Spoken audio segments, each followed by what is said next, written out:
Prontinho. Bom, primeiramente, boa tarde a todos. É um prazer estar podendo falar aqui com vocês. Eu me chamo Wagner Mendonça, tá? Eu sou sócio fundador do escritório de advocacia Wagner Mendonça. Sou advogado, né?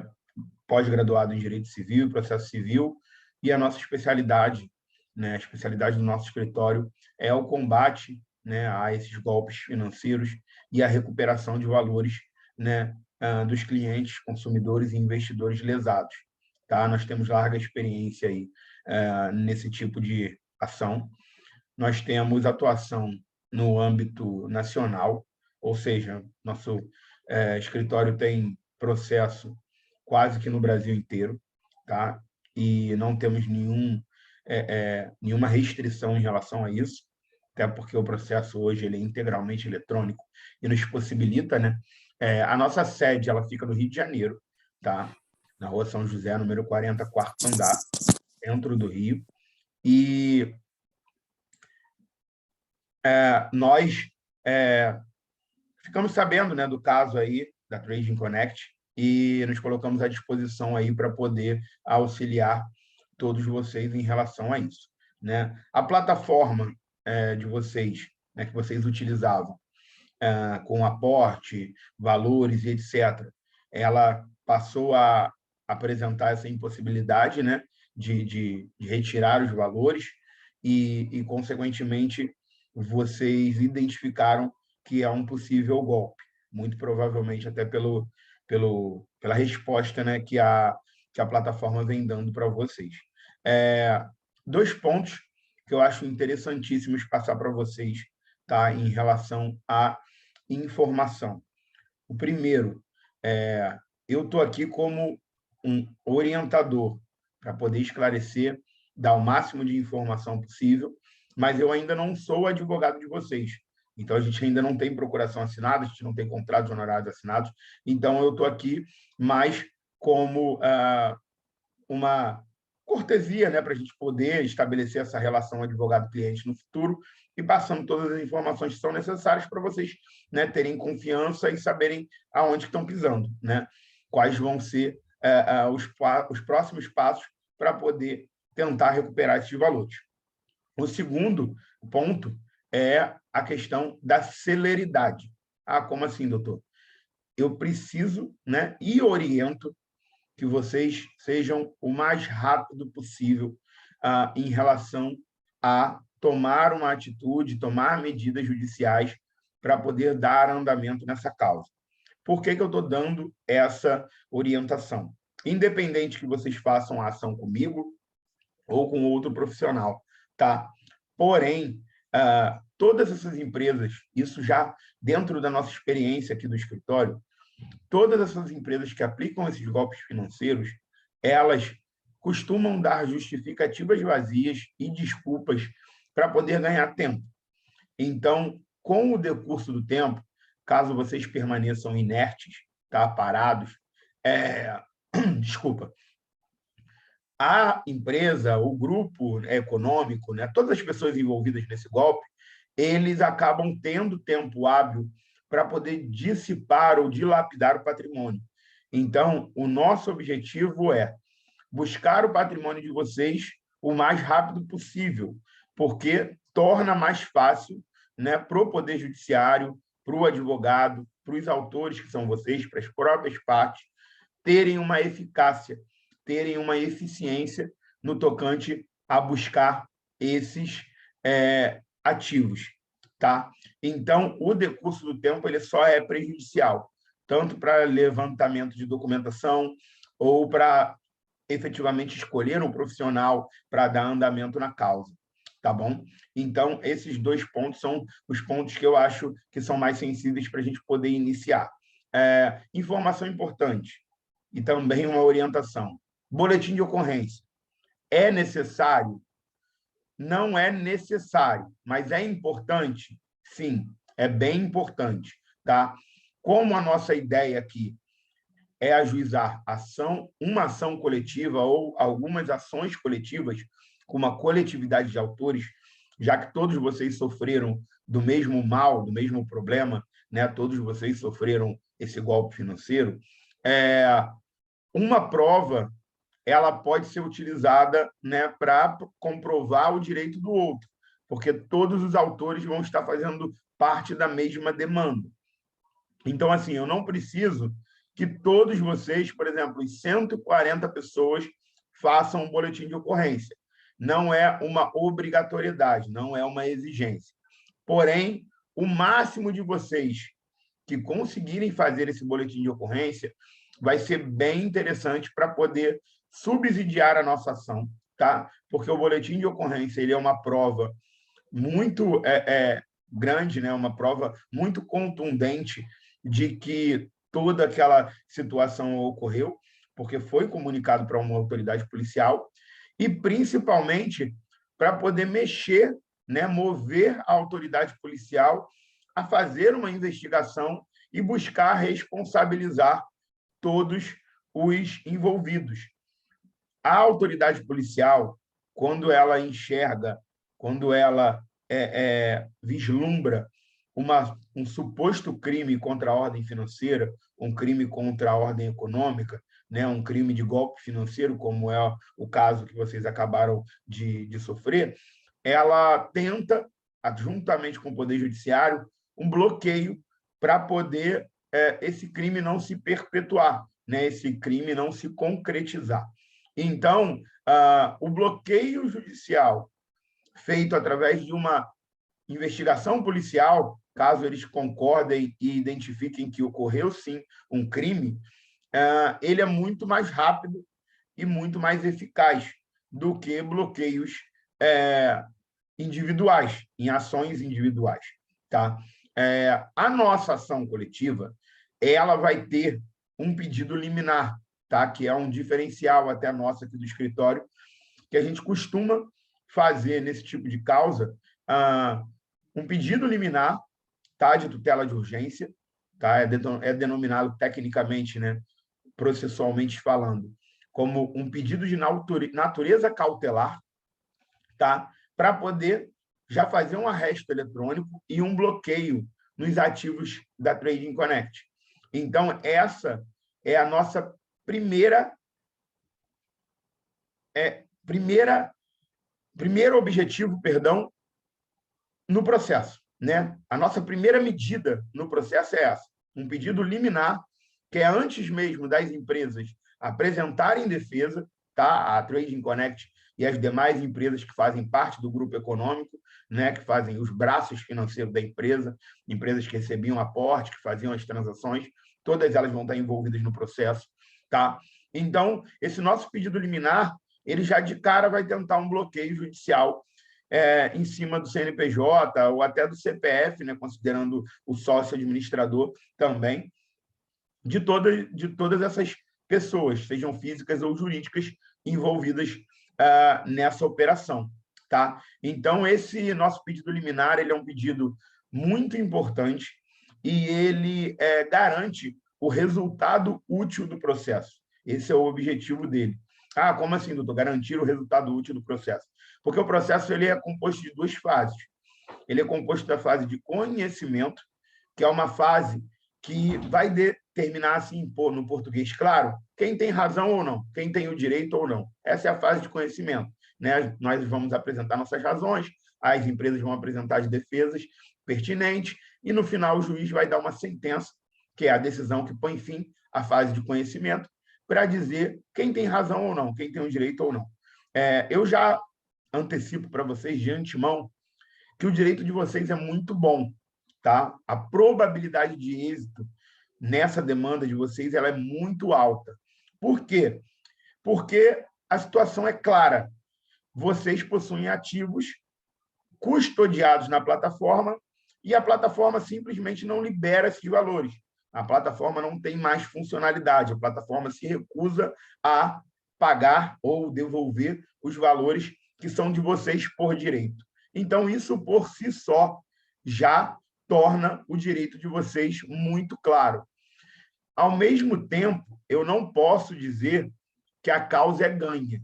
Isso não existe. Eu estaria violando o código de ética da OAB se eu falasse isso.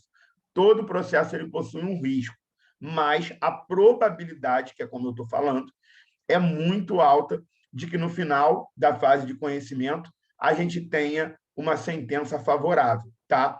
Essa sentença ela é recorrível por ambas as partes. Então, tanto os autores, no caso, vocês, poderiam recorrer, se essa sentença não for favorável, como a empresa, né, principalmente, que a probabilidade dela perder é enorme, pode também recorrer, seja para tentar reformar, mudar um pouco a decisão ou até para ganhar tempo.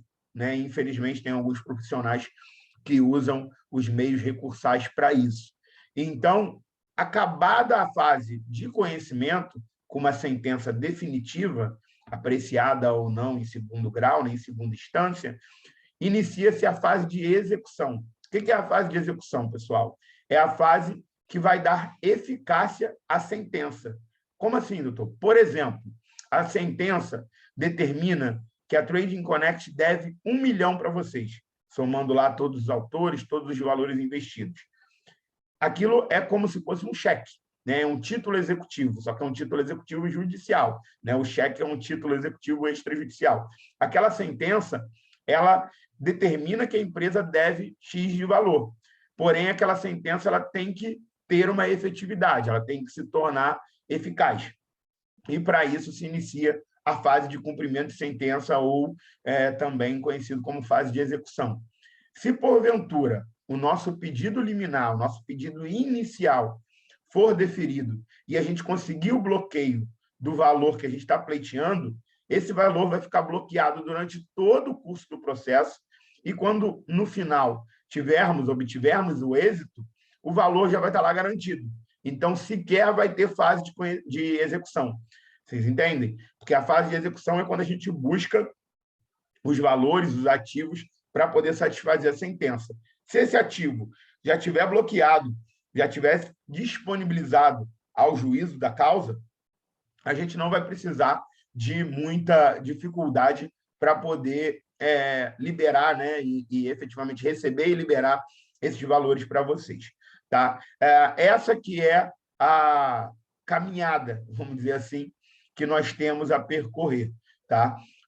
Em relação à documentação, eu não entendo que seja um momento oportuno aqui na reunião de passar quais documentos eu vou precisar de vocês. A gente vai passar esses documentos através do grupo, por um checklist, né, que é uma lista de documentação, para a gente levantar todos os documentos comprobatórios relacionados à causa das pessoas que vão optar, né, por ingressar com essa medida judicial, ingressar com essa ação. Como é uma ação coletiva, e aqui no escritório a gente acaba fazendo um preço diferenciado, né, do que comparado a ações individuais. Então, eu já vou até, inicialmente, reforçar para vocês o porquê que uma ação coletiva ela é melhor, tá? E tentar explicar, esmiuçar isso um pouco mais. Uma ação coletiva ela tem muito mais poder de persuasão. Tá? Imagina que você é um juiz e chega um consumidor, um investidor da Trading Connect, dizendo, olha, eu tenho 10 mil reais na plataforma, está aqui o extrato, está aqui toda a comprovação, e a plataforma simplesmente parou de funcionar, a plataforma simplesmente não autoriza mais o meu saque e está com os meus valores indevidamente. Eu quero, né, a rescisão aí do contrato e a devolução dos meus valores. O juiz vai falar, não, tudo bem, entendi o que aconteceu, vamos ouvir a empresa primeiro, vamos ver se realmente se trata disso, e no final eu dou uma decisão. Né? Agora, você imagina 100 pessoas chegando com a mesma situação para o juiz, ao mesmo tempo. Excelência, todos nós somos clientes da Trading Connect. A plataforma simplesmente parou de dar o suporte, de dar o retorno, de possibilitar o saque para todos os clientes, e nós tivemos um prejuízo enorme, de X reais. E, para isso, a gente precisa de um provimento jurisdicional. Precisamos de uma decisão, de uma tutela do Poder Judiciário. Você entende que isso vai ter muito mais impacto, né, perante um juiz, um órgão, um julgador, do que uma pessoa individual? Então, essas ações coletivas elas são boas por esses dois motivos. O primeiro, pelo fato de persuadir melhor, né, ter uma força muito maior em relação ao convencimento. E segundo, em relação a baratear os custos. E agora eu vou entrar na parte de custos na nossa reunião. Tá?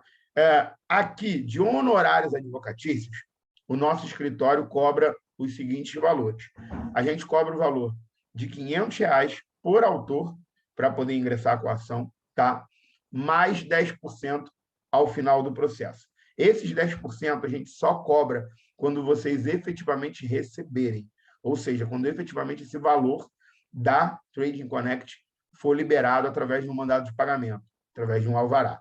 Então, a gente não cobra já os 10% quando a sentença é definida, nem nada do tipo, porque a gente vai, esse valor que a gente está cobrando é para atuar em todo o processo, tanto em primeira quanto em segunda instância, e é uma atuação plena, tá, pessoal? Se a empresa recorrer, a gente vai se defender desse recurso. Se a empresa tiver com meia obrigação cumprida só e ainda valores pendentes, a gente vai dar sequência na execução para poder encontrar esses valores e devolver esses valores a vocês, que sejam definidos em sentença. Então, assim, a nossa atuação ela vai ser integral, tá? A gente não cobra taxa de mensalidade, taxa de acompanhamento processual. Tem alguns outros colegas aí, outros escritórios que fazem essa cobrança, uma cobrança mensal, né? Eu acho que onera demais o cliente, porque o processo pode demorar, né, um certo tempo. A gente soa também ruim para o cliente, que parece que o advogado está enrolando com o processo para poder ficar recebendo durante mais meses.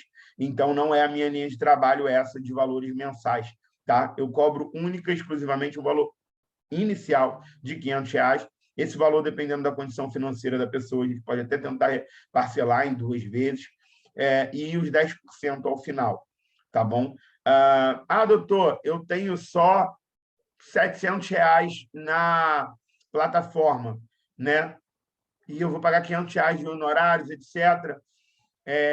Dá para fazer um preço diferente? Não dá. Esse é um valor inicial mínimo. Eu já reduzi o máximo possível dentro do custo operacional que uma ação dessa traz aqui para o escritório. Todo o nosso escritório ele se mobiliza, tá, com urgência, até pela questão do tempo, para a gente poder ganhar tempo e tentar ajuizar isso o mais rápido possível. Todo o escritório se mobiliza para poder conseguir dar uma resposta para vocês e ingressar com essa ação o mais rápido possível. Então, isso tudo tem um custo, obviamente, e se a pessoa quiser ponderar, a gente entende, né, que é uma escolha pessoal e um direito exclusivo da pessoa. Se realmente para ela não compensar o valor que ela tem investido, né, para o valor que ela vai pagar de honorários e custos processuais, é uma escolha pessoal dela de querer dar andamento com a ação ou não. Eu, particularmente, se tivesse, no mínimo, ou pelo menos, R$ 2.000 na plataforma, eu já, como consumidor, investidor, né, me colocando no lugar de vocês, eu já ingressaria com a ação. Porque R$ 500, mas pelo menos eu estou fazendo algo na tentativa de recuperar os meus valores. Eu acho que os clientes, consumidores, né, no caso vocês, que ficarem inertes ou ficarem na esperança da plataforma devolver ou voltar a funcionar, eu acho que isso é uma esperança muito, muito difícil de ser concretizada, né? É quase que uma utopia dentro do que eu tenho de experiência aqui em ações da mesma natureza. Tá, pessoal? Então, isso é o valor pago como honorários advocatícios, que é o valor que vai ser pago para o escritório de advocacia. Em relação a custas processuais, o que são, quanto que é e como funciona. Custas processuais é o valor que você paga ao tribunal, não é ao advogado, ao tribunal para poder ingressar com uma ação. Tá?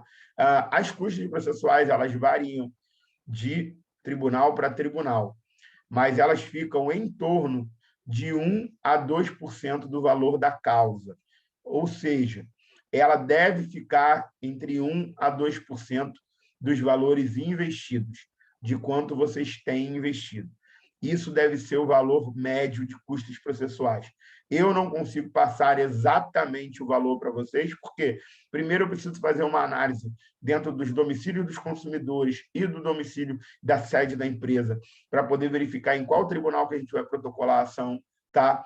E vai ser o tribunal que tem a melhor tramitação e a melhor apreciação em causas dessa natureza, em causas análogas a essa, tá? Eu vou precisar ver o número de autores, né? Fazer aquele rateio proporcional, mas mais ou menos o valor fica entre 1% a 2% do que você tem investido.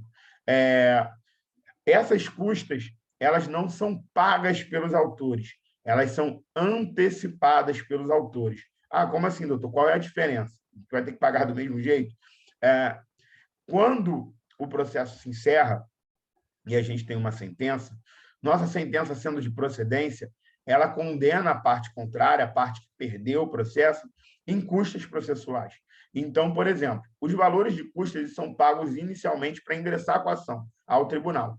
Porém, a empresa, perdendo o processo, ela é obrigada a reembolsar todos vocês, ou seja, reembolsar os autores da ação nas custas processuais que foram antecipadas. Por isso que eu digo que as custas elas não são pagas pelos autores, ainda mais autores com direito tão bom, tão límpido quanto o de vocês, porque essas custas elas vão ser, né, no caso de êxito, elas vão ser reembolsadas. No caso de improcedência, aí as custas já foram pagas. Então, isso também não causa nenhum nova cobrança ou nenhum prejuízo, né, maior para vocês, mas, como eu já disse, o nosso objetivo é da vitória e o direito de vocês ele é muito bom, muito claro. Dentro dessas considerações de valores, né, que eu passei, vou finalizar fazendo umas considerações, né, pontuais e depois abrindo para as perguntas. Tá? Já tentando prever e antecipar perguntas que vocês costumam fazer, tempo de tramitação. Tempo de tramitação eu não consigo prever. Tá? Seria leviano da minha parte, tá? Passando que vai durar 8 meses, 1 ano, 2 ou 4 anos. Por isso, até que os nossos honorários eu entendo que é um valor muito abaixo que a gente cobra, acho que nenhum escritório de advocacia vai cobrar tão baixo, porque a gente pode estar trabalhando no processo de vocês durante 3, 4 anos, como pode a gente também em 1 ano já estar concluindo. A gente não tem como prever, são muitas variáveis que influenciam na tramitação do processo, né? Uma delas é a vara cível que o processo vai cair, se é uma vara rápida, né, com pouco acervo, ou se é uma vara extremamente sobrecarregada, vai influenciar a postura da empresa, se a empresa vai querer apresentar defesa, se a empresa vai recorrer, se a empresa vai tomar alguma atitude ou alguma medida que acabe, né, causando uma morosidade processual. Então, assim, muitas das causas de demora do processo, elas fogem da alçada do advogado, tá? Normalmente sai um despacho, uma publicação dizendo para o advogado informar determinada coisa em 15 dias. Eu costumo, em 2 dias, já estar peticionando. Então, assim, eu faço até antes do prazo, mas aí, quando a gente peticiona, aquela petição demora lá na conclusão para ser certificada pelo servidor, para ser enviado para o gabinete do juiz, para depois ter um provimento. Às vezes, o processo fica 2, 3 meses parado. Então, a morosidade do tribunal é algo que o advogado não consegue ter poder em relação a isso. O máximo que a gente faz são diligências para poder tentar acelerar, ou seja, para tentar, de alguma forma, dar uma ajuda, né, na tramitação do processo. Eu vi que o Rodrigo levantou a mão. Só um momentinho, Rodrigo, que eu já vou abrir aqui para as perguntas, você vai ser o primeiro a poder fazer a pergunta e se comunicar. Eu vou finalizar, né, a minha parte inicial falando do processo eletrônico. Para que isso? Porque também é uma dúvida que surge muito de vocês, pode ser que um de vocês já estejam com essa dúvida.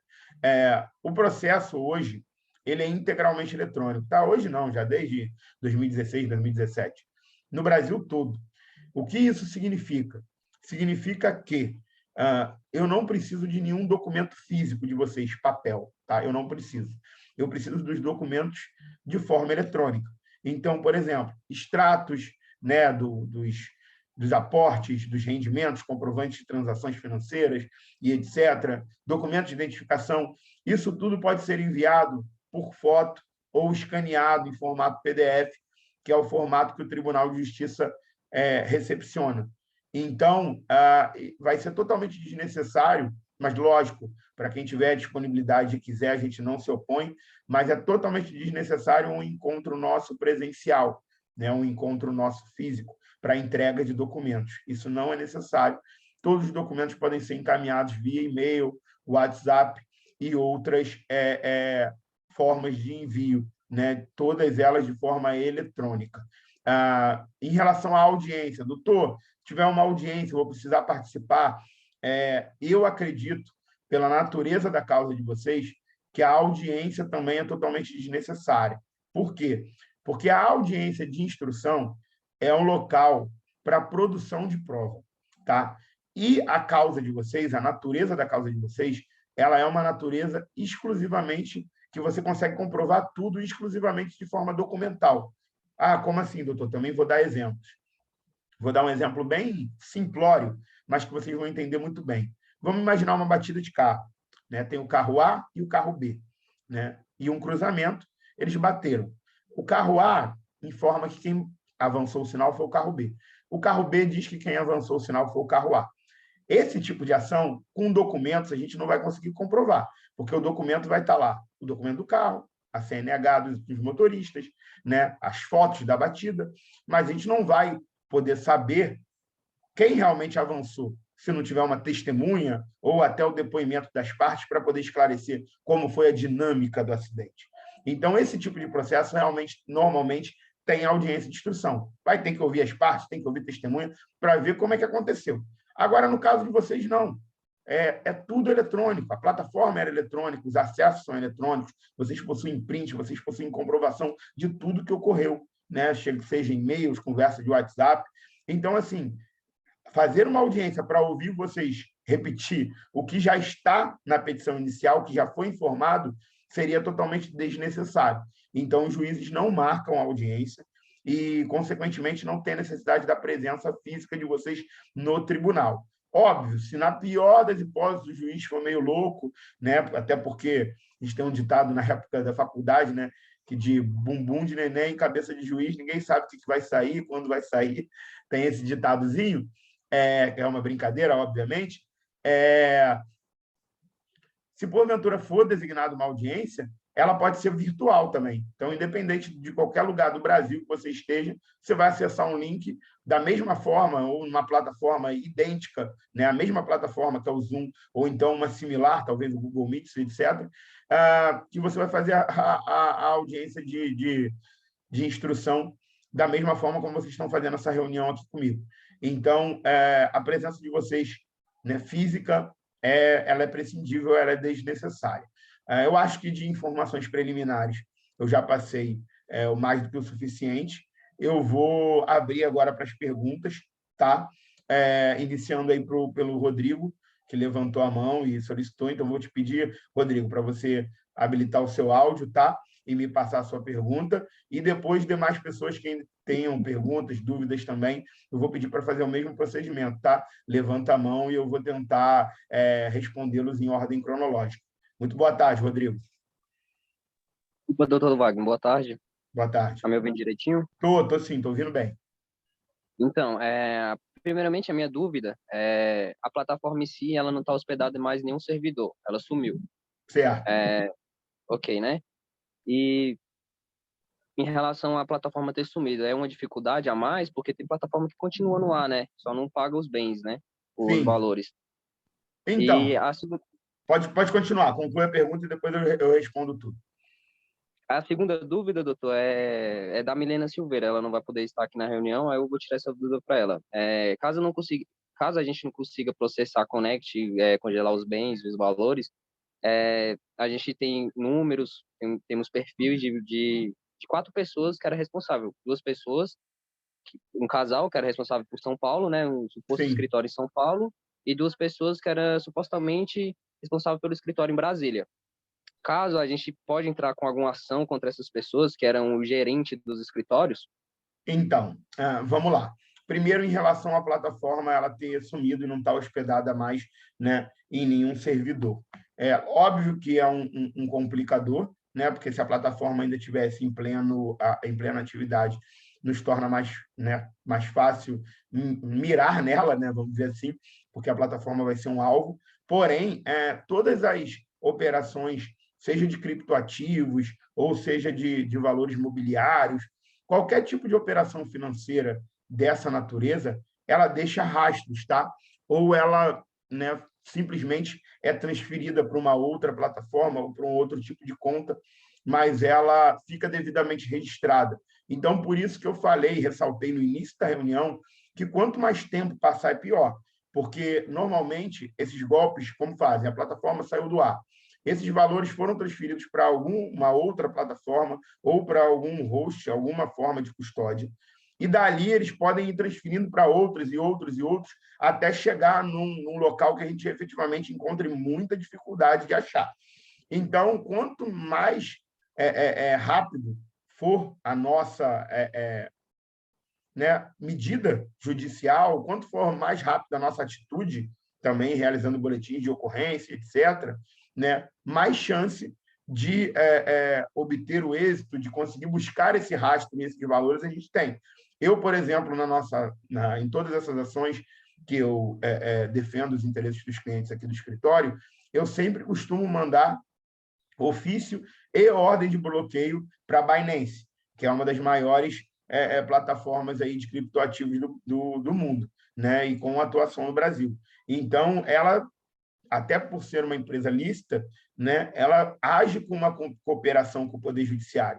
Então, qualquer determinação que o juiz faça em relação a bloqueio, a levantamento de informações, etc., a Binance costuma subsidiar, né, o juízo com todas essas informações. Então, eu já consegui bloqueios de criptoativos em outras demandas muito similares a de vocês, né, ainda que a plataforma não esteja mais atuando, porque ela deixou um rastro ou ainda aquele valor ali ele está palpável, né? A própria Binance, quando ocorre esse tipo de atividade ou, né, operação suspeita, e também quando tem uma enxurrada de reclamações e de denúncias relacionadas a alguma plataforma, ela mesmo faz um bloqueio prévio, né? Então, pode ser até que os valores da trading possam estar bloqueados hoje, mas esse bloqueio ele não é eterno. A empresa depois apresenta uma defesa, diz alguma coisa, como se ninguém, né, correr atrás ou ninguém simplesmente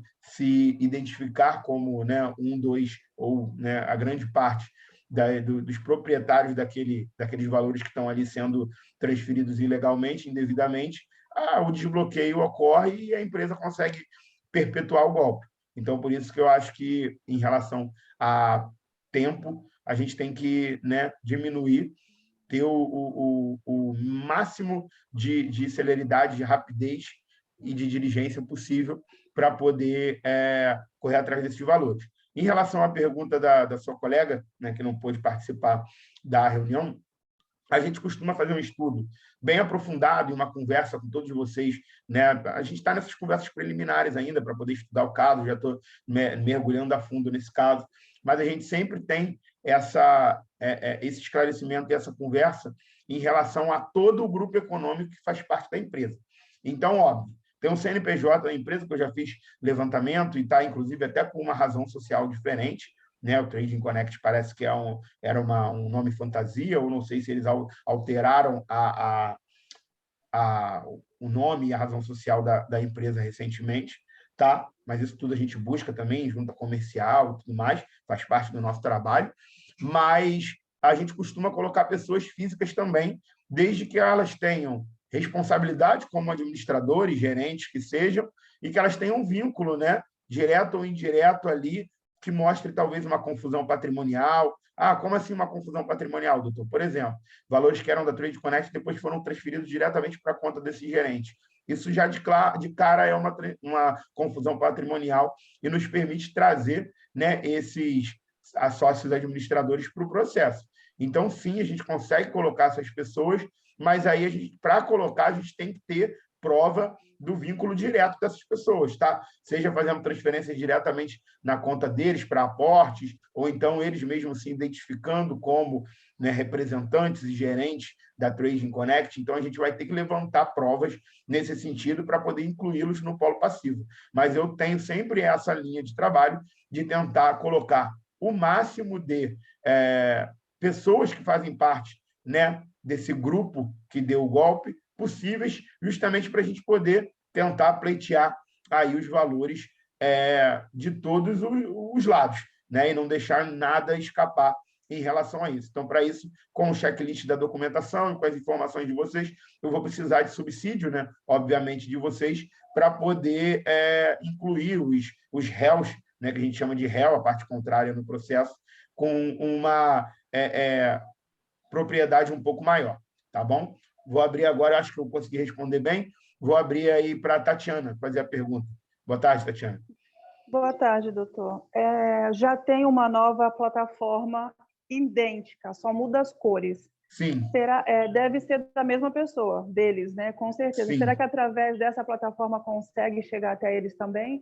E outra coisa, os depósitos, as recargas, né, que fala, foram feitos em várias contas. Sim. Entendeu? Não foi só nenhuma, foi muitas contas diferentes. E eles davam uma explicação lá que a gente, né, acreditava de alguma forma. Sendo que quem teve transferência assim, pela Binance, tem um tal de Blockchain, conhece? Sim, blockchain, sim. Isso, que aí dificulta mais essa descoberta, né, para que conta que foi. Então, tem algumas coisas que fica bem difícil. Mas já tem uma nova plataforma no ar, que eu até postei no grupo lá, o pessoal. Ótimo, viu? Então, vou responder as duas perguntas. Como tem uma nova plataforma no ar, se a gente conseguir estabelecer esse link entre as duas plataformas, essa nova plataforma, ela com certeza vai estar no polo passivo também. Tá? Isso, para a gente, é até uma informação muito boa, muito importante, até um alento, porque, assim, como o seu colega acabou de perguntar, a plataforma estando totalmente inativa, dificulta um pouco para a gente. Mas tendo uma plataforma ativa, que talvez já esteja até gerenciando os valores da plataforma antiga, né, a gente consegue, né, com certeza, vinculá-la e buscar os valores de vocês nessa nova plataforma. Então, o que a gente vai precisar é, óbvio, tentar ali documentalmente mostrar para o juiz que essa nova plataforma é a Trading Connect, mas com um novo nome, ou enfim, só com um novo host, um novo ID, mas se trata da mesma plataforma. Essa que vai ser a nossa obrigação, né, o nosso objetivo, nossa principal missão, vamos dizer assim, de mostrar para o Poder Judiciário. Mas se essa nova plataforma ela for muito semelhante, como você está dizendo, eu acho que é algo que é muito tranquilo da gente conseguir comprovar.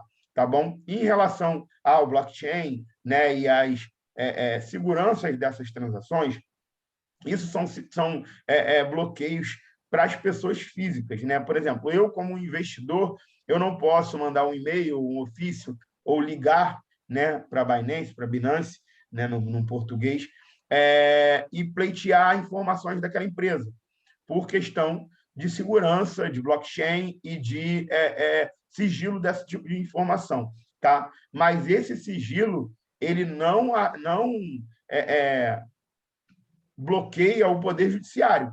Então, você pode ficar tranquilo que quando a gente ingressa com uma ação e chama a Binance a se manifestar e esclarecer todas as operações que ocorreram envolvendo aquela plataforma, ela costuma cooperar bastante no processo com o Poder Judiciário, até para poder ter uma licitude na atuação dela no mercado. Você entende? Então, assim, independente do blockchain e desse sigilo de informações, para o Poder Judiciário, ele não é válido. Você entende? Para o Poder Judiciário, essas informações elas vão ser fornecidas e vão ter um destino, porque, obviamente, senão a empresa vai estar cometendo uma ilegalidade. Tá? Só mais uma perguntinha. Para esse valor que o senhor falou de R$500, tem que ser quantas pessoas? Porque, de repente, nem todos, né, que estão online, né, vai estar podendo estar tendo disponível esse valor. A partir Não, de quantas pessoas eu posso fazer esse valor, entendeu? Para ter uma noção. sim. Então, para a gente fazer essa ação coletiva, né, com esse valor, eu coloco com, no mínimo 6 pessoas. Tá? Mas eu acredito que Tá dê muito bom. mais do que isso, porque tem muita Aham. gente no grupo. Né? É porque, até aproveitando o gancho da sua pergunta, a ação individual eu cobro 2.500 mais 10%, tá? Porque ela Eu me dá sei que é muito, mais caro. ela me dá muito mais trabalho do que uma ação coletiva. Parece que não, mas ela me dá mais trabalho, porque assim, eu vou ter que orientar e acompanhar, principalmente, essa ação até o final. Né? E uma ação com 50 autores e uma ação com um, em relação a acompanhamento, diligência, né, e etc., vai me dar o mesmo trabalho. Então, lógico que quando são vários autores, eu cobro um valor menor para poder, né, ter uma quantidade maior, facilitar para vocês, e eu também ter uma remuneração correspondente. Agora, quando é uma ação individual, né, eu, no mínimo, cobro 2.500 pela complexidade da ação e pelo trabalho que dá. Então, quando a soma das pessoas ultrapassa esse valor, por exemplo, 6 pessoas já daria aí R$ 3.000. Então, eu já consigo fazer com 6 pessoas para cima, entendeu? Mas o ideal é fazer com o máximo de pessoas possível, não levando em consideração a parte dos honorários advocatícios, mas principalmente para que tenha um poder de persuasão maior, entendeu? Quando a gente chega com um grupo de 30, 20, 50 pessoas, o Poder Judiciário ele costuma receber aquele pleito com muito mais sensibilidade, entendeu? Com muito mais, o pleito tem muito mais eficácia, porque não é só uma pessoa que teve um problema numa plataforma, é todo um grupo de consumidores lesados. Então, a gente acaba tendo uma tutela e uma proteção diferenciada, tá bom? Vou abrir para a Tabata agora fazer a pergunta. Boa tarde, Tabata. Boa tarde. A gente estava falando sobre as outras pessoas que estavam dizendo serem representantes, gerentes Sim, da Connect, né? E agora eles estão dizendo que eles são inocentes, não tinha nada a ver com isso, que eles eram tão inocentes quanto nós somos. sim. Só que a gente tem muitos áudios deles se contradizendo e debochando o tempo inteiro. Uhum. E o casal de São Paulo, eles foram para a polícia para provar que eles eram inocentes e tal. Só que a gente não consegue conectar eles, tipo, mostrar essa... Porque, assim, como eles foram na polícia da parte dizendo que eles são inocentes, e a gente tem provas dizendo que eles estão se contradizendo o tempo inteiro, a gente não consegue diretamente com a polícia também ver isso? Como que é feito? Então, eu sou civilista, eu não sou criminalista. Aqui a gente no escritório, a gente só subsidia, dá uma ajuda para vocês na parte criminal, porque a parte criminal, ela, vamos dizer assim, é utilizada como prova no nosso processo civil, no nosso processo privado de recuperação de valores. Mas ele não é um tipo de processo que a gente dá andamento, né? Quem dá andamento à ação penal é o Ministério Público e a autoridade policial. Então, assim, é muito complicado para mim passar procedimento de registro de investigação, porque cada lugar do Brasil atua de uma forma. Por exemplo, aqui no Rio de Janeiro, a maioria das delegacias, infelizmente, né, não posso também generalizar, porque eu estou falando aqui gravado de uma forma pública, mas, infelizmente, a maioria dos policiais civis aqui, que são responsáveis pelos registros, eles criam muita dificuldade para a vítima, né, do crime em fazer o registro de ocorrência. Então, eu, particularmente, para clientes do Rio de Janeiro, eu costumo indicar usar a Delegacia Online, que é o site, né, da Delegacia Civil do Rio de Janeiro, da Polícia Civil do Rio de Janeiro, através da Delegacia Online, para você consegue fazer um registro de ocorrência online. Então, no registro de ocorrência, você consegue imputar o crime, né, a um grupo, tanto a empresa quanto a pessoas físicas, e apresentar provas e dados dessa pessoa, e a autoridade policial que vai fazer a investigação e vai ver se consegue enquadrar essas pessoas nesse crime. Tá? Então, assim, como a gente tem áudios, vocês têm áudios, vídeos, conversas de WhatsApp, que comprovam essa relação, comprovam talvez até que eles tinham ciência desse golpe, que já deve ter sido orquestrado, né, há um certo tempo, só foi efetivado agora, mas eles vêm planejando isso com certeza. É muito fácil da gente poder trazer eles para o processo civil. Tá? Em relação ao processo criminal, vai depender do Ministério Público, se ele entende que tem materialidade, se realmente teve um crime por parte deles, ou se eles só estavam ali como, né, uns prepostos, etc. Isso aí já vai para a investigação criminal. Mas, civilmente falando, se você se coloca como um gerente da empresa, você tem, pela própria palavra, gerência, né, de toda aquela atividade e de toda aquela... aquele procedimento da plataforma. Então, consequentemente, eu acho muito fácil de poder trazê-los ao processo, tá? Para que eles possam ser responsabilizados.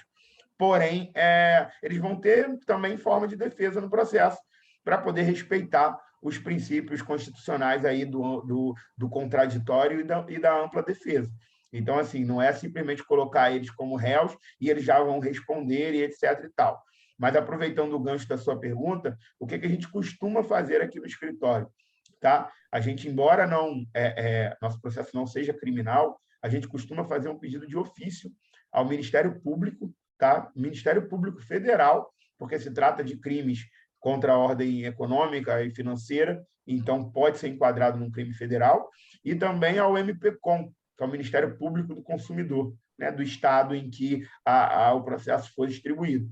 Porque também o próprio Ministério Público já faz levantamento com base nas nossas informações, nas nossas provas e no nosso processo, se teve ocorrência de crime. Então, o Ministério Público também pode dar andamento e essas pessoas podem até ser presas. Óbvio, não é o nosso objetivo principal, mas se as pessoas que cometeram esse golpe, esse crime, né, né, violaram o direito de vocês, tem pessoas que eu acredito que tinham valores bem altos na plataforma e hoje tiveram um decréscimo patrimonial absurdo, né? Eu acho que eles devem ser responsabilizados. Então, a gente faz a nossa parte dentro do que é possível no processo civil, tá bom? Sim, eu sou do Rio de Janeiro, eu fiz o boletim de ocorrência até no online do Rio Ótimo. de Janeiro e enviei tudo. Aqui tem muita coisa que é mais áudio e vídeo, né? E a gente não tem como mandar isso através do boletim, só pode mandar imagens, né? Não é isso? No nosso processo civil, a gente consegue, tá? Através do acautelamento. Como é que funciona? A gente costuma colocar os documentos comprobatórios, que são os PDFs, né? Prints, imagens, documentos em si, todos eles no processo como anexos, e vídeos e áudios a gente coloca em links. Normalmente a gente utiliza o Google Drive, então o próprio juiz, Ministério Público, que acesse o processo, ele consegue clicar naquele link e ouvir ou assistir, né, as mídias. Então, todas as mídias relacionadas à causa, que comprovam, né, o que você está alegando, que nós vamos alegar perante ao Poder Judiciário, são importantes para o nosso processo. Então, óbvio, se você tiver provas contundentes nesse sentido, a gente vai querer utilizar sim. Isso tudo vai estar no nosso checklist que a gente vai encaminhar para vocês para poder dar andamento no processo e, enfim, comprovar o direito de vocês. Tá bom? Beleza, obrigada. Tá. Agora, levantou a mão aqui, iPhone, não está registrado o nome, perdão, eu não consigo falar com você nominalmente. Mas boa tarde, pode fazer essa pergunta.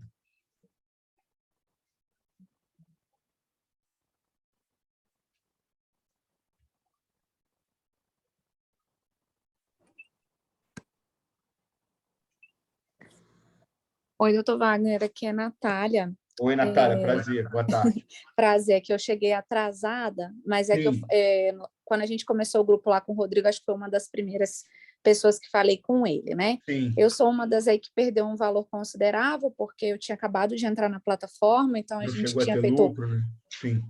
Não, na verdade a gente perdeu aí quase 12 mil, porque eram 2 contas, eu e meu esposo. Toda essa história que você já ouviu aí, que a gente, né, vinha através de uma pessoa que eu conheço, que é a Dai, conheço assim, né, do mundo do mundo aí do marketing de afiliados, toda essa história aí que já devem ter passado. A minha dúvida era em questão do rastreamento desses aportes, porque realmente a gente fez tudo através da Binance, né? Então eles têm essa questão do blockchain, mas eu já vi que o senhor já deu essa primeira explicação. Minha dúvida era assim, poxa, será que ficou perdido aí no meio do caminho? Digamos assim, né? Só que eu estou em Brasília e eu não peguei essa parte, assim, como é que vai funcionar essa questão de quem não é do Rio de Janeiro, se a gente vai assinar algo como um preposto, né? Provavelmente uma procuração, alguma coisa desse tipo. Fiquei com essa dúvida. Tá, vou esclarecer para você. eu gravei a reunião, tá? E depois eu vou disponibilizar o link para vocês. Então, todos, se tiver mais alguém que chegou atrasado no finalzinho da reunião e, né, ficou perdido ou tem alguma ponta solta, eu aconselho até assistir depois, pode assistir um pouco acelerado, né, que é possível, e a gente, eu costumo até falar pausadamente, porque facilita as pessoas a assistirem posteriormente. Em relação a pessoas que não são do Rio de Janeiro, como eu disse, o processo é integralmente eletrônico e nós temos a atuação no Brasil todo. Então, ainda que o processo seja distribuído no Rio, devido ao domicílio da maioria dos autores ou até o domicílio da empresa, nós não temos nenhuma limitação em relação à territorialidade. Então, assim, eu estou em Brasília, eu sou de Goiás, eu sou de Pernambuco, vai funcionar igual as pessoas que estão aqui no Rio de Janeiro. A forma de contratação é da seguinte maneira: a gente manda procuração, contrato de honorários, nos termos que a gente pactuou aqui na reunião, tá? Essa procuração vai ser impressa por vocês, em casa mesmo, para quem tem impressora, ou numa lan house, que seja, preenchida, assinada e devolvida de forma escaneada. Isso, para mim, já é suficiente. Não é necessário que eu encontre com vocês presencialmente, que vocês me entreguem documentação em mãos ou me entreguem documento via SEDEX, isso não precisa. O documento físico ele é totalmente prescindível, tá? Se vocês tiverem que imprimir algum documento para comprovar alguma coisa, só vai gastar tinta e papel. Vocês me mandam diretamente de forma eletrônica, tá? Que já é suficiente tanto para comprovar a minha condição de advogado de vocês, como também para comprovar o direito de vocês nos autos, tá? Então, quanto a isso, a gente não tem problema. Quanto à questão do blockchain, né, e todas as operações que são feitas, né, perante a Binance, eu já dei uma explicação prévia, mas a funcionalidade, falando de uma forma bem mais resumida, é a seguinte: a gente pede ofício e cooperação. Como ela tem atuação no Brasil legalizada, ela informa tudo em juízo. Em algumas hipóteses, dependendo pela questão da natureza do blockchain e tudo mais, ela envia esse documento em segredo de justiça e só quem faz parte do processo tem acesso, tá? Já vi isso acontecer também. Outras vezes foi um ofício direto. Mas a própria Binance faz bloqueios quando o juízo, né, ou uma autoridade judicial pede dentro do processo. Então, em relação a isso, o blockchain não é um impedimento. Óbvio que é uma dificuldade, mas é uma dificuldade que a gente já está acostumado a lidar por aqui. Tá bom? Acho que o Rodrigo levantou a mão agora. Vou pedir para ele habilitar o áudio, por gentileza. Pode falar, Rodrigo. Opa, doutor. Mais uma dúvida aqui que surgiu agora, estava lembrando ontem, como ninguém mais tem acesso à plataforma, eu não tenho nenhum print comprovando os valores que eu tinha na plataforma. Porém, eu tenho meus comprovantes de recarga, né?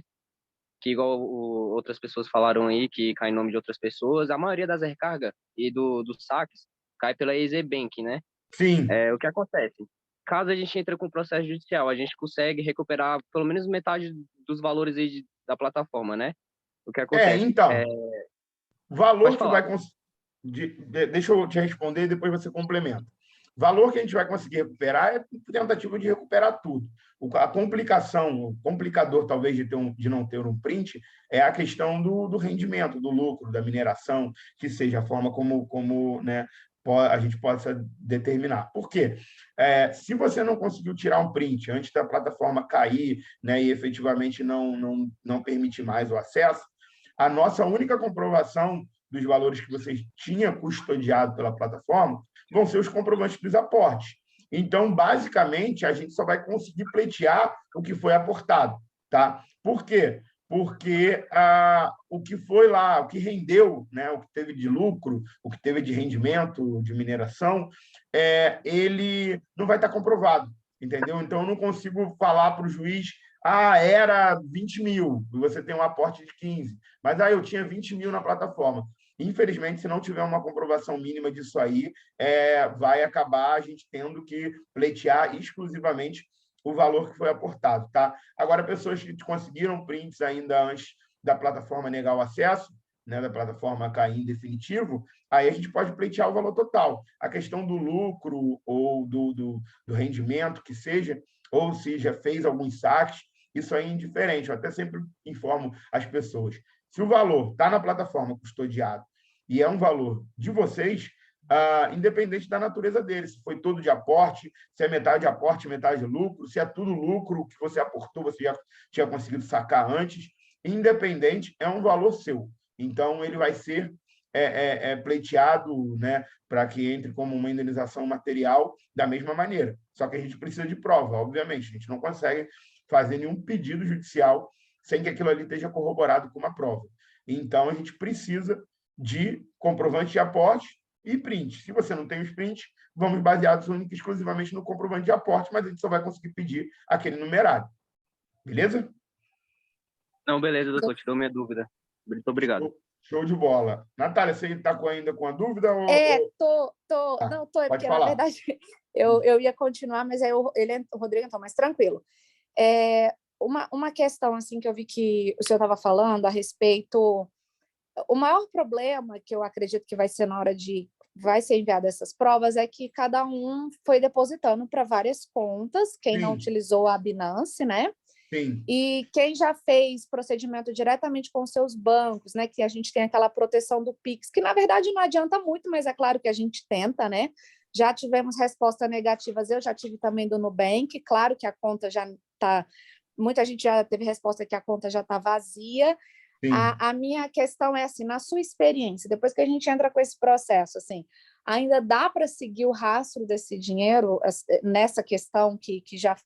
Porque o dinheiro ele sumiu de uma conta, mas ele vai para outra. Ninguém vai esconder milhões embaixo do colchão, né? Não estamos vivendo nesse tempo ainda. Então, assim, ainda há como seguir esse rastro, porque a questão é essa, é seguir o rastro para onde ele está indo. Sim. Apesar de que eu entendi o que o senhor falou a respeito da esfera criminal, porque nós estamos assim meio irritados e com raiva querendo punir as pessoas que nos colocaram nessa. E eu entendo que a punição vem da área criminal. A área civil ela vai proteger o seu bem, que é o seu dinheiro, né? Mas tem alguma forma também da gente responsabilizar eles passivamente, porque eu tenho um processo hoje que está acontecendo, assim, só bem rápido, que eu fui comprar um título de um clube, que é um golpe, ok? Mas a minha advogada, mesmo assim, conseguiu entrar com a ação, apesar de... porque a corretora ali era representante da empresa. O dinheiro nunca chegou na empresa, ok? Mas no momento que ela vestia a camisa da empresa, eu consegui acionar a empresa.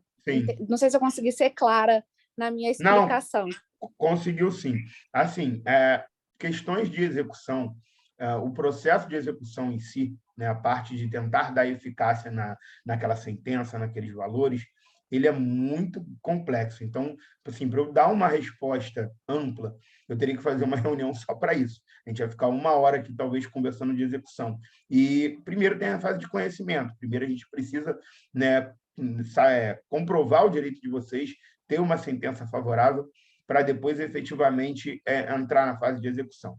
Então, né, óbvio que a gente tem meios para poder fazer, mas são inúmeros. Em relação a esse rastreamento, eu já antecipo alguma coisa para você, que é em relação ao Sisbajude, que é o sistema do Banco Central Judicial. Então, o Sisbajude, ele, através das ordens judiciais, ele consegue levantar extrato, movimentação, caminhos, transações de um longo período, tá? Desde que solicitados e de todas as contas relacionadas, aquele CNPJ, aquele CPF, ou o que seja. Então, assim, é possível, sim, a gente rastrear tudo, e a intenção é essa. Só que, primeiro, a gente tem que dar um passo de cada vez, vamos dizer assim, e a gente não consegue já ir rastreando o valor, né, sem comprovar perante o juiz que você tem direito àquele valor. É a mesma coisa que eu entrasse numa ação contra você, você nunca fez nada contra mim, eu quero o rastreamento aí de todas as transações bancárias da Natália. O juiz nenhum vai dar. Vai falar, não, mas por que você quer isso? Porque você não tem direito a nada ainda, você entende? Então, primeiro, a gente precisa de uma sentença favorável, de um caminho, de uma fase de conhecimento, né, sólida, que dê a procedência dos pedidos para vocês, para aí entrar em todas essas possibilidades que a execução nos dá.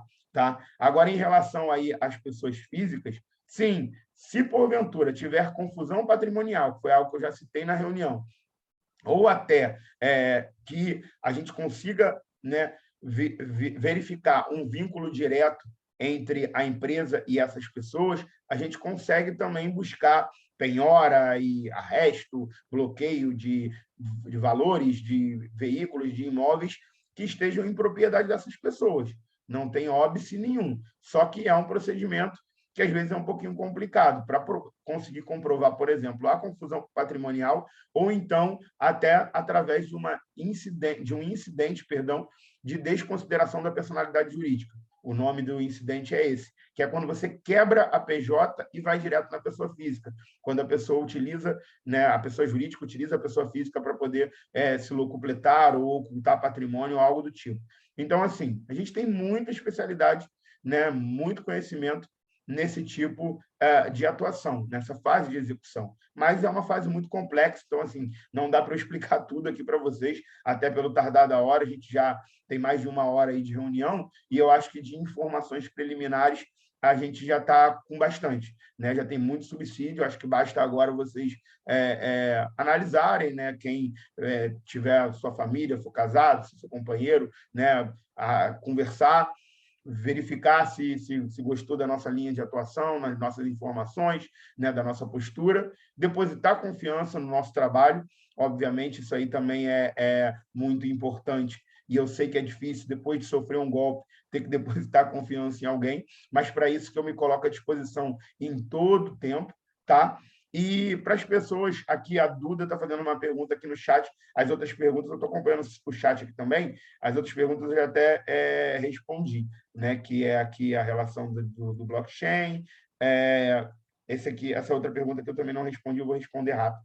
Então, já tem um grupo, tá, Duda? Eu vou colocar aqui no chat o e-mail do escritório e vou pedir que você mande o seu número de WhatsApp para lá e comunique que você quer participar da ação, tá? Segue aí o e-mail e todos que talvez não estiverem fazendo parte do grupo ou ainda não tenham o meu contato direto, pode entrar em contato através desse e-mail.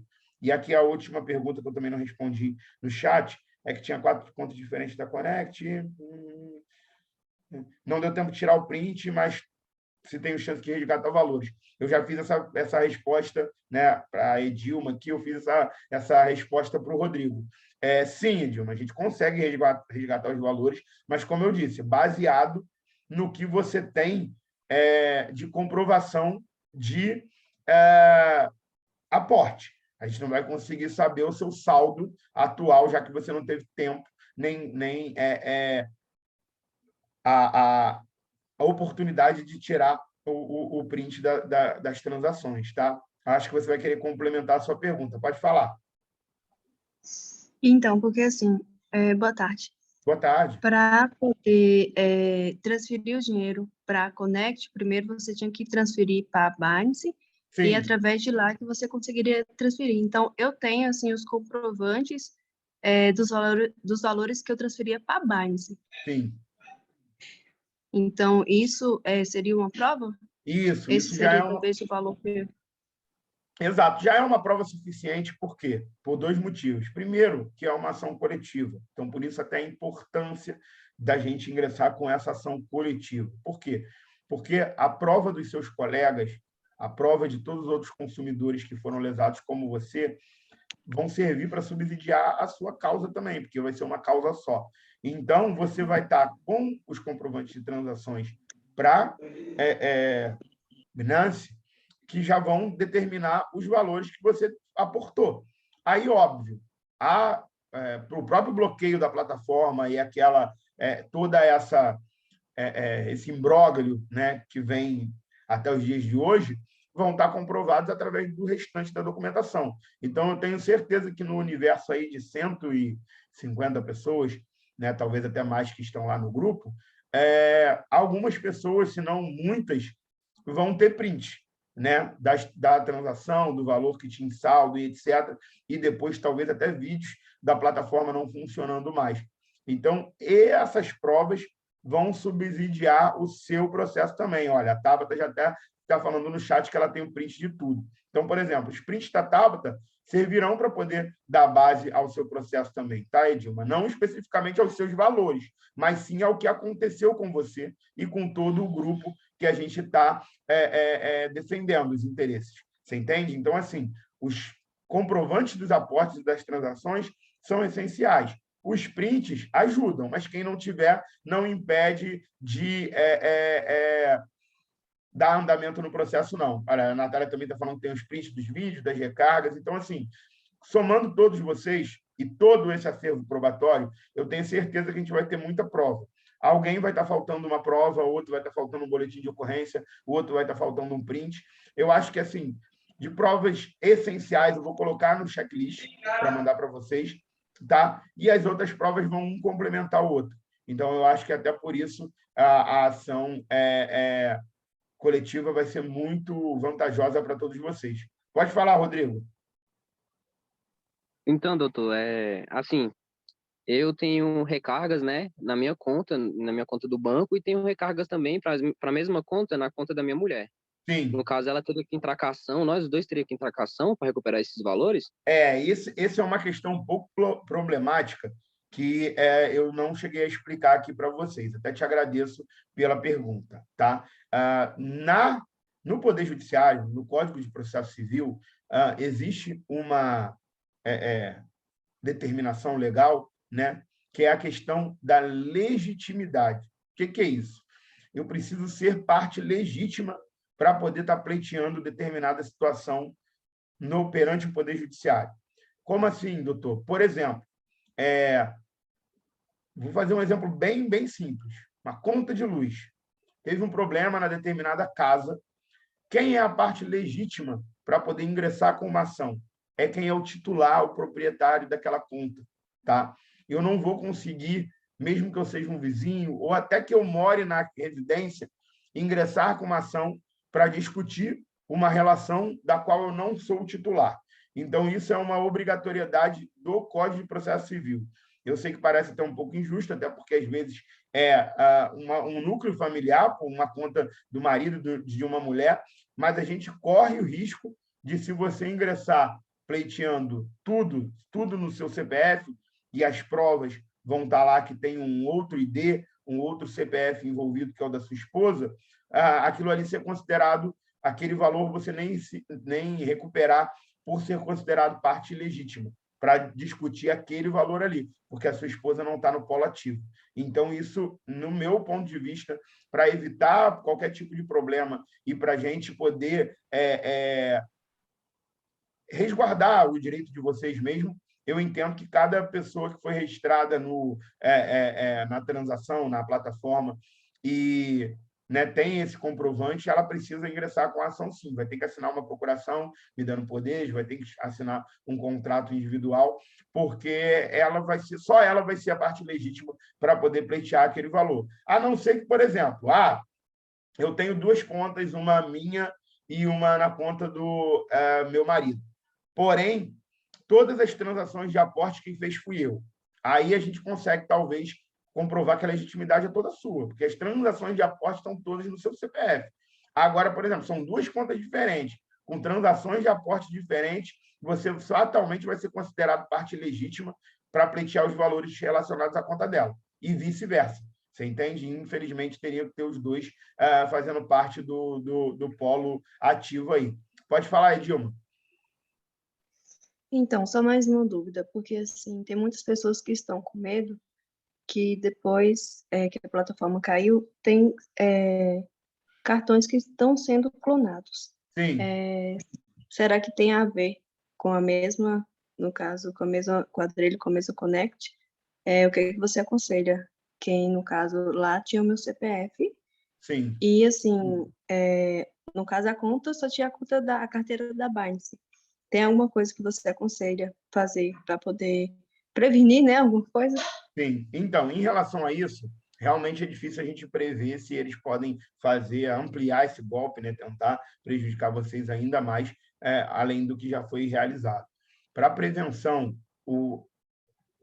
a orientação maior minha é o boletim de ocorrência, inclusive citando isso, né? O receio aí de estelionato, de clonagem de cartão, né? Tendo em vista que a plataforma tinha todas as informações pessoais de vocês. Sinceramente, só com CPF ou com RG, data de nascimento, não dá para clonar cartão, tá?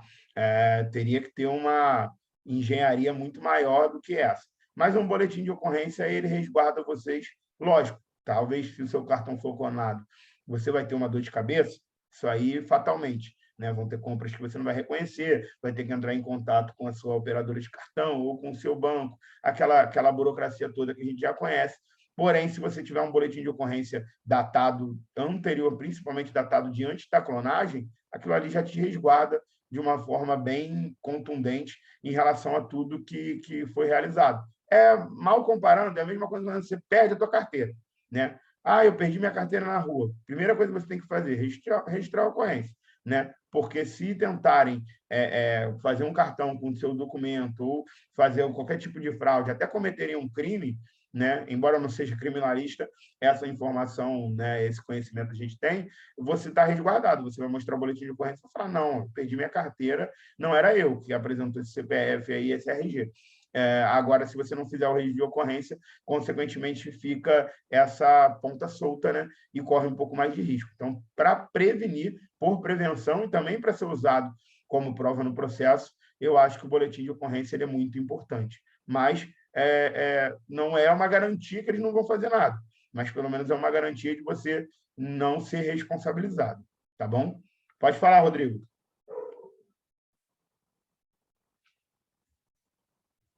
Eu acho que aqui a Jocilene perguntou se tem algum risco de ter colocado o CPF no Pix na hora do depósito.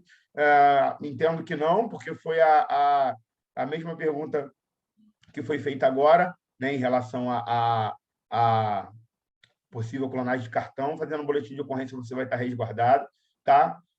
E tempo de processo, eu já falei no meio da reunião. Tá? Eu não consigo definir tempo. Tem média desses processos, costumam durar 1 ano a 2, mas isso aí é uma média, são muitas variáveis. Eu já cheguei a conversar sobre isso, tá bom? Pode falar, Rodrigo. Então, doutor, a última dúvida que eu tenho que voltar para o serviço assim, eu tenho vários amigos, né, que tomou também o golpe, né, com alguns com valores bem altos.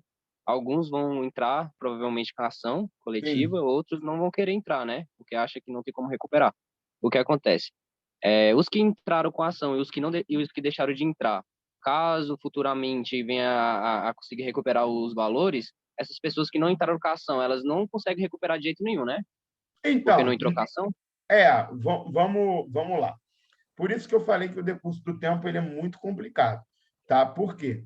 Como é uma empresa que supostamente cometeu um golpe financeiro, a tendência nesses golpes financeiros é a tentativa dessa empresa de dilapidar o patrimônio, de ocultar, de colocar no nome de laranjas em outras plataformas, como foi informado aí, como a gente já vem conversando. Então, quanto mais o tempo passa, mais difícil fica para a gente na recuperação desse valor. Se você ficar inerte, eu não acho que não tem como recuperar, vou ficar parado, vou torcer, vou rezar para ver se o meu dinheiro volta. Eu te garanto que não vai recuperar esse dinheiro, tá? Porque a única forma, vocês, né, todos vocês consumidores, ficando inerte de recuperar esse dinheiro, seria a própria empresa devolvendo, restabelecendo a plataforma e devolvendo. Tirando isso, nem a autoridade policial devolve. Né? Também, na época da faculdade, a gente também tem um chavão que é usado, né, amplamente aí para os operadores de direito, que é o direito não socorre a quem dorme. Então, mesmo que a polícia faça uma investigação, bloqueie todos os valores e condene lá as pessoas da Connect, a polícia não vai procurar consumidor por consumidor para devolver dinheiro. Não vai. Você precisa de uma medida judicial para poder se habilitar como um consumidor lesado e tentar recuperar aquele valor. Tá? Esse é o caminho padrão. Em relação aos seus amigos que você falou, alguns vão querer, outros não. Opção pessoal de cada um. Tudo bem, eu não vou porque eu fiz uma reunião, porque eu dei informações, obrigar, né? Até porque eu não tenho nem poder para isso, de fazer a ação ou de fazer comigo a ação. Pelo contrário, estou aqui para orientar. Porém, as pessoas que vierem me procurar daqui a 6 meses ou daqui a 1 ano para ingressar com essa ação contra a Connect, muito provavelmente, pelo meu risco e pelo meu trabalho, que vai ser muito maior, sendo triplicado, né, quadriplicado, o valor de honorários não vai ser o mesmo que eu estou oferecendo para vocês. Tá? Porque, assim, eu entrando com o processo agora, eu sei que eu tenho uma grande chance de recuperar os valores. Então, eu também estou pensando, né, profissionalmente, economicamente, lá na frente, em ganhar os meus 10%. Entenda que o mesmo anseio de vocês é o meu, de recuperar o dinheiro de vocês, porque, ao final, eu também vou ser remunerado por isso. Vocês entendem? Agora, se lá na frente eu sei que a empresa já deve ter ocultado patrimônio, já deve estar muito mais difícil de achar aqueles valores. Vamos dizer que eu consegui uma liminar no processo de vocês, mas daqui a 3, 4 meses já está mais complicado. As pessoas vão me procurar, doutor, eu também tenho dinheiro na Connect, eu só quis entrar com o processo agora, porque eu vi lá que o Rodrigo conseguiu recuperar. Eu não vou cobrar R$500 de honorários nunca. Com certeza eu vou cobrar aí dobrado no mínimo. Uma ação individual que é 2.500, eu vou cobrar 5. E a pessoa aceita se ela quiser, porque eu não tenho como assumir um risco desse e trabalhar igual um louco para no final não ganhar nada. Então, assim, a minha intenção jamais vai ser trabalhar em vão e não ganhar nada no final. Você entende? Porque eu também, ainda que seja o meu objetivo como escritório, sempre defender o direito e o interesse do cliente como se fosse o meu. É a minha filosofia, né, e de todos que trabalham aqui comigo no direito, né, na minha atuação profissional. Porém, também tem a questão econômica, obviamente.